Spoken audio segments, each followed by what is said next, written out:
Good evening. I'm Muriel Bowser, and I am joined by Chief Peter Newsham and members of ANC Commissions in Ward 7 and MPD leadership. Unfortunately, today we're here to brief you on 4 confirmed homicides that have taken place in the District of Columbia over the last several hours, and identify that 3 victims killed during an incident that happened here in the 1500 block of Fort Davis Place Southeast last night at approximately 10 p.m. The other homicide, the 4th homicide, occurred at 4100 block of Hay Street Northeast at approximately 3:30 p.m. yesterday afternoon. All 4 incidents resulted in a homicide. In addition, we know there were a number of other deadly shootings that occurred on non-deadly shootings, I should say, that occurred on Saturday. One in the same area where I held a press conference 2 weeks ago following a homicide in the 1200 block of North Capitol Street Northwest. I want all watching to know that detectives at the Metropolitan Police Department have been canvassing this neighborhood today, working to gather information, and we will have MPD in the neighborhood again tomorrow, continuing their important work. Today, we are once again asking for the community's assistance. We have had too many gun crimes at the start of 2019, and already too many lives lost. We know that at least in some of these cases, the violence is being caused by people seeking retaliation, and so we know that ending the violence is going to take more than just the efforts of MPD. Though I want to be perfectly clear, MPD will be out in force trying to prevent violence and certainly identifying those who have been involved in these violent incidents. We also want to be very clear that our behavioral health, violence interrupting efforts continue as well, in addition to our efforts to make sure that we are creating more opportunities for people all over the District of Columbia so violent crime would not be an option for them. We're asking Washingtonians to reach out to us when you know about illegal firearms in our community or any other illegal activities, including drugs, gambling, prostitution, that may lead to arguments that result in deadly gunfights. If you know someone who has an illegal firearm, please don't hesitate to call us. You may do so anonymously by texting 50411, that's 50411, or calling the MPD tip line at 202-727-9099. The chief will provide additional details. All right, good evening. Thank you, Mayor Bowser. So last night, January 26th, at about a little after 10 p.m., members of the 6th District responded to this location in the 1500 block of Fort Davis Place Southeast. As they were canvassing the area, they located an unresponsive adult male in the street suffering from multiple gunshot wounds. They subsequently located 2 adult males inside of a vehicle who were also unresponsive and suffering from multiple gunshot wounds. DC Fire and Emergency Medical Services responded to the scene. They determined that the victims displayed no signs consistent with life, and all 3 were later pronounced dead. The victims have been identified as 26-year-old Sean Schuler of Capitol Heights, Maryland, 24-year-old Tyreek Hagood of Capitol Heights, Maryland, and 26-year-old Javon Abney of Southeast Washington, D.C. Witnesses provided a lookout for 2 black males in a dark blue or black sedan, last seen headed towards Alabama Avenue. One of the suspects was possibly wearing a red hoodie.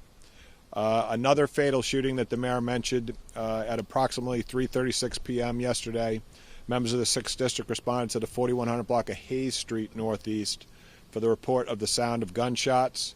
When they got on the scene, they located an adult male who was suffering from a gunshot wound. DC Fire and Emergency Medical Services responded, determined there were no signs consistent with life. He was later pronounced dead. The decedent has been identified as 59-year-old Kevin Jerome Harrison of Northeast D.C. We do not have a lookout at this time in that particular case. Getting back to the homicides that happened in this block, we do not believe that the shooting was random. This is a very quiet residential neighborhood. It is not clear what the victims were doing in this block last night before the shooting. At this point, we have found no ties to the victims in this case, to this neighborhood. Recovered from the victim's vehicle was a handgun, ammunition, and drugs. If anyone has any information, as the mayor suggested, relative to any of these homicides, we'd ask that they call us on 202-727-9099, or they can text us at 50411. We have, as always, a $25,000 reward for information that leads to the arrest and the conviction of anyone who's involved in a homicide in our city. We can take any questions that you all might have. Chief, are you guys processing any cameras or surveillance from this neighborhood? That's standard operating procedure, that we will go through the neighborhood, see if anyone has any videos. If we have videos of significance, we will obviously share those with the public.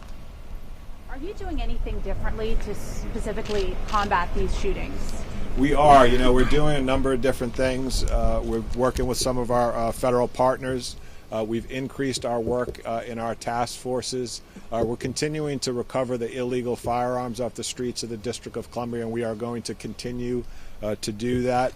And we're also, like I said, there should be some announcements soon with some of the initiatives that we're going to take, because we got to get a handle on the homicides that are occurring in our city. Is there any increase of patrols in certain areas? I know when PG had their spade in homicides, they put their officers 12-hour shifts on and off. So what we did is, because, and I don't know if you know this or not, but actually the number of shootings that we've had in our city has remained consistent over the past 3 years. It's just the lethality of the shootings has actually increased. So we have taken that data over the past 3 years and identified the locations where the shootings are most likely to happen, and we're going to target and very precisely make sure that we have patrol units in those areas. This is a neighborhood where this type of violence does not occur. It was very unusual to see what we saw out here last night. Many seniors live in this community. The fact that those seniors had to be disrupted, their peace had to be disrupted by multiple gunshots in our community, is something that we all need to get a handle on. You said you don't believe this shooting was random. Was there any connection between the two victims in the vehicle and the third victim? At this point, I don't want to speak about that because it's investigative-wise, but we're working to get to the bottom of that. Sir, you said there's going to be an announcement soon with more measures. Does any of that possibly include bringing back curfews? I have not heard anyone suggest that curfews is a way to reduce homicides in our city, so I don't believe it will be that. Chief, what do you have to say to the elderly residents that live here in this neighborhood? And let me just say on the curfew issue, if we're talking about this particular case, these were all adults. They're 24, 26, and 26. I'm sorry? What do you have to say to the residents of this neighborhood? It's like I said, I talked to some of the folks when I was out here last night, and they don't want this kind of thing going on in their community. They're frustrated, as much as frustrated as we are, that you have these guys, no business being over here. Next thing you know, we have multiple shots fired. It appears that the victims in this case were the intended targets. But whenever you shoot a gun off in our community, you never know where that bullet's going to go, and I imagine the folks that live in this community are feeling that way. Any updates on the two people that were killed, young man and woman, on Forester Street Southwest? We have made pretty significant progress in that case, so we're working towards a closure in that case. And no arrests on the restaurant shooting on H Street yesterday, or that Hayes Street case? That's the homicide that I talked about. Right. We don't have a lookout in that case. On the restaurant shooting in the 800 block of H Street, that case, we have a number of witnesses in that case, and so I think we've made some pretty good progress there as well. All right, thank you all.